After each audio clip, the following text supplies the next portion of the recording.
Olá, eu sou a professora Ilusca, eu trabalho com Direito de Família e Direito Sucessório, sou advogada e sou membro do Instituto Brasileiro de Direito de Família. O tema hoje vai tratar da sucessão entre companheiros e, na prática, nós vamos fazer um pedido do direito real de habitação. Vale lembrar que o Instituto da União Estável, durante muito tempo, ele não foi reconhecido como uma entidade familiar. Porque, havendo uma relação conjugal informal, de fato, se houvesse o rompimento dessa união conjugal, que não é o casamento formalizado por lei, para que o cônjuge, o companheiro, o convivente mais necessitado, precisaria, naquela época, antes da Constituição de 88, provar serviços prestados. Então, qualquer relação que envolvesse a união estável, havendo essa dissolução, a parte hipossuficiente ou a parte mais fragilizada, geralmente era a mulher, teria que ir na Justiça Trabalhista e requerer uma pensão mais codificada como serviços prestados. Ou ainda, provar que contribuiu onerosamente para a aquisição dos bens e o patrimônio do casal. Mas passado o tempo, com a Constituição de 88, o artigo 206, parágrafo 3º, reconheceu a união estável como uma entidade familiar, ou seja, a família merece especial proteção do Estado e as formas de famílias ali previstas é aquela que decorre do casamento, aquela que decorre da união estável e a família monoparental. Então, vamos nos centralizar no artigo 226, parágrafo 3º. Então, a partir da Constituição de 88, foi reconhecida a união estável como entidade familiar. Veja só, até mesmo o vocabulário foi alterado, pois antes da Constituição não havia o termo convivente ou companheiro. O termo era pejorativo, era o amaziado, o juntado. Após a Constituição, após o reconhecimento dessa união como família, o termo tornou-se convivente, companheiro e, como recebe proteção especial do Estado, houve uma cautela. Como pedir alimentos? Como requerer o direito sucessório?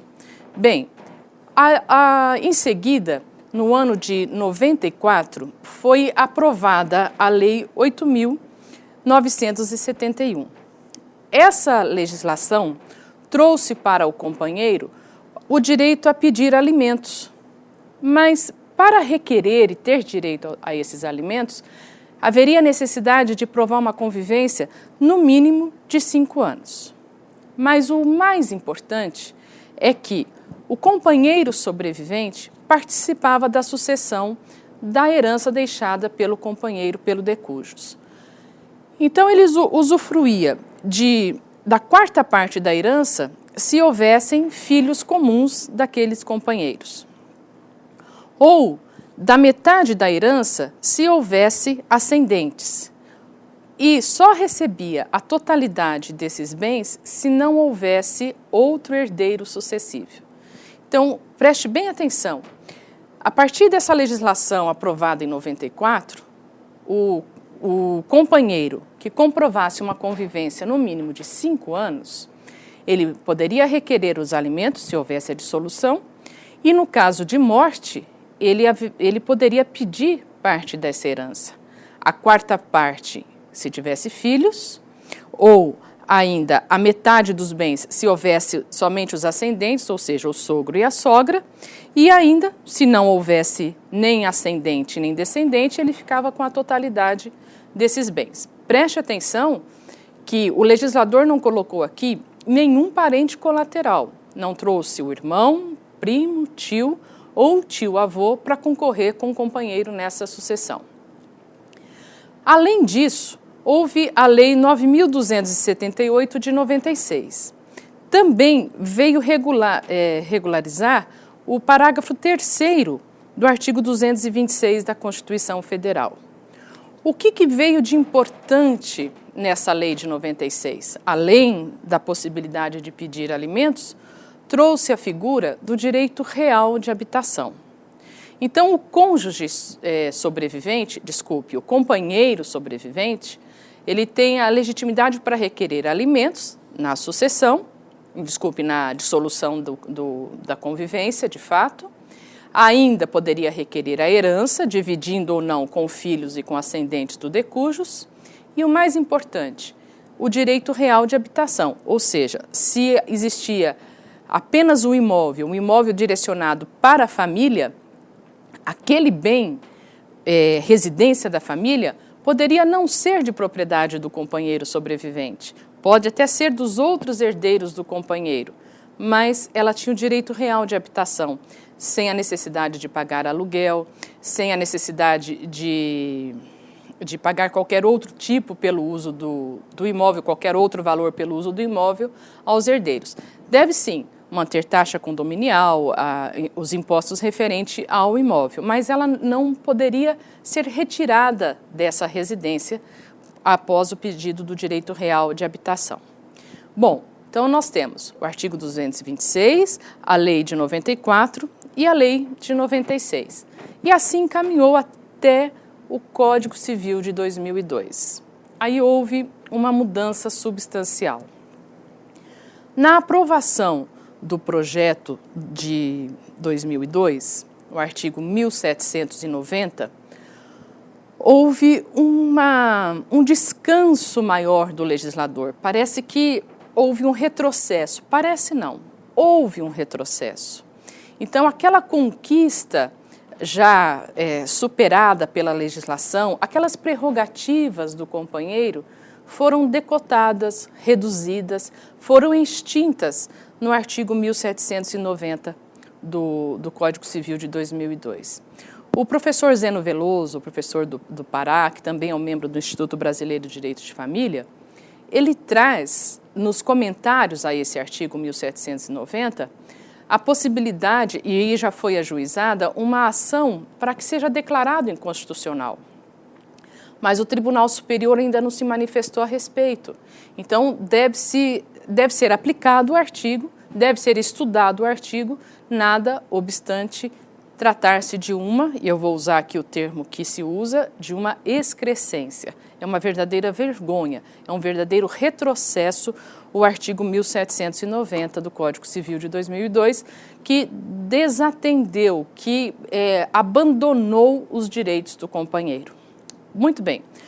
No seu caput, ele explica que o companheiro e a companheira participará da sucessão do outro quanto aos bens adquiridos onerosamente na constância da união estável.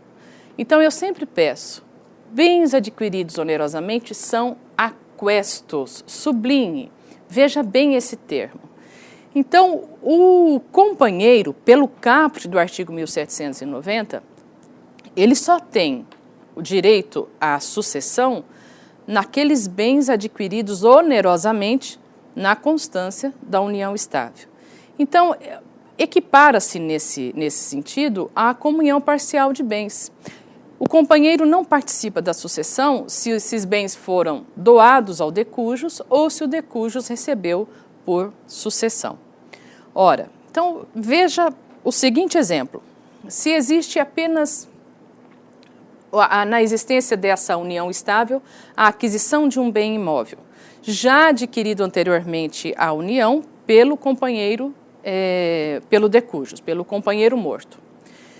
Pode vir requerer esse bem qualquer outro parente do falecido. Se não houver filho, se não houver ascendentes vivos, pode vir um primo distante, um irmão, um tio-avô. O parente colateral pode intitular-se o único herdeiro desse patrimônio, tá certo? E a cônjuge, a companheira sobrevivente, não receberá esse bem. Agora, o mais grave ainda, pelo conteúdo do caput do artigo 1790, é o seguinte: se somente os bens adquiridos onerosamente, se somente os aquestos são passíveis de direito sucessório, e se não houver outro parente? E se não houver filhos? E se não houver ascendentes? E se não houver nenhum parente colateral? do companheiro falecido para requerer a herança. A companheira sobrevivente, pelo caput do artigo, não é herdeira. E aí? Torna-se uma herança jacente? Um patrimônio sem herdeiro? Bom, nada melhora a situação do companheiro no inciso 1 do artigo 1790. Se houver filhos comuns dessa união conjugal, dessa união estável, a companheira concorrerá em partes iguais. Então, se nessa união conjugal nasceu uma prole comum, os bens passíveis de sucessão serão divididos em partes iguais entre a viúva companheira e os filhos desse casal. Isso não acontece com o cônjuge. Nós vamos ver que o cônjuge, no casamento, conforme a lei, ele recebe umas prerrogativas a mais que será mostrado depois no quadro da diferença entre o cônjuge e o companheiro.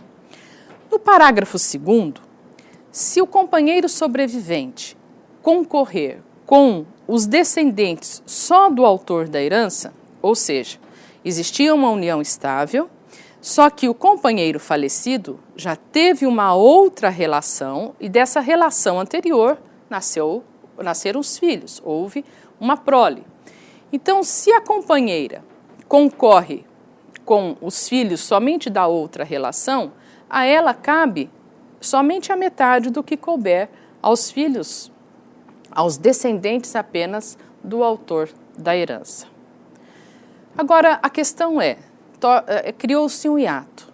Se na união estável houver filhos comuns e houver filhos da outra relação, como é que fica a divisão se a lei não traz? Se o artigo 1790 não mostra essa possibilidade? Como é que um magistrado vai fazer ao se deparar com uma situação dessa?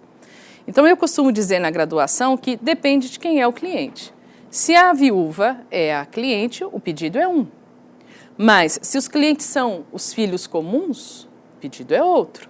Mas, se os clientes são os filhos da outra relação, o pedido é outro. Resta saber como é que vai ficar pacificado o julgamento nessa circunstância. A lei não traz essa possibilidade. Então, eu não posso, numa mesma relação, partilhar esse bem em partes iguais com o filho comum e, em relação aos filhos da outra relação do cônjuge, do companheiro falecido, caberá somente retirar a metade do que couber a eles. Vai ficar um tratamento desigual, porque os filhos dessa relação comum receberão menos do que os filhos da relação anterior do falecido. E o artigo 227 da Constituição Federal não permite essa desigualdade, não permite o tratamento desigual entre os filhos havidos ou não do casamento.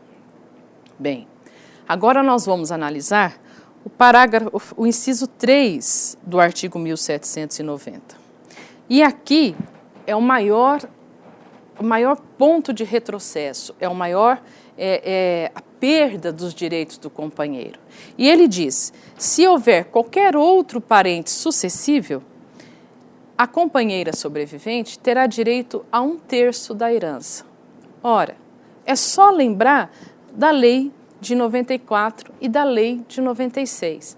Ela dizia que a companheira tinha direito, se houvesse filhos, a 4ª parte. Se houvesse ascendentes, a metade. Se não houvesse ascendentes e se não houvesse filhos, aí sim a companheira receberia a totalidade dos bens. Mas o artigo 1790, inciso 3, diz o contrário disso tudo. Diz que se não houver filhos e se não houver filhos de uma relação, se não houver filhos da outra relação e houver qualquer outro parente sucessível, ela receberá 1/3 da herança. Então, significa dizer que se houver ascendentes, o sogro e a sogra, os pais do companheiro falecido, a ela caberá 1/3 da herança. E se houver o avô ou bisavô, a ela caberá 1/3 da herança. E se não houver mais nenhum parente na linha ascendente, haverá na linha colateral. Então, ela vai concorrer nessa herança